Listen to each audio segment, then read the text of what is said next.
Hey everyone, in this quick tutorial, I'll show you how you can watch YouTube videos without an internet connection. First, open up the YouTube app on your phone, pick any video that you'd like to save for offline viewing. Underneath the video, you'll see a row of options like, share, remix, and download. Tap on the download button. Now, YouTube lets you pick the video quality. If you don't have premium, you can still download in low or medium quality. Just select whichever works best for you and tap download. Once the download finishes, the video is saved inside the download section of the app.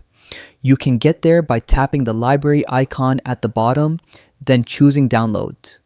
And yeah, here's the cool part.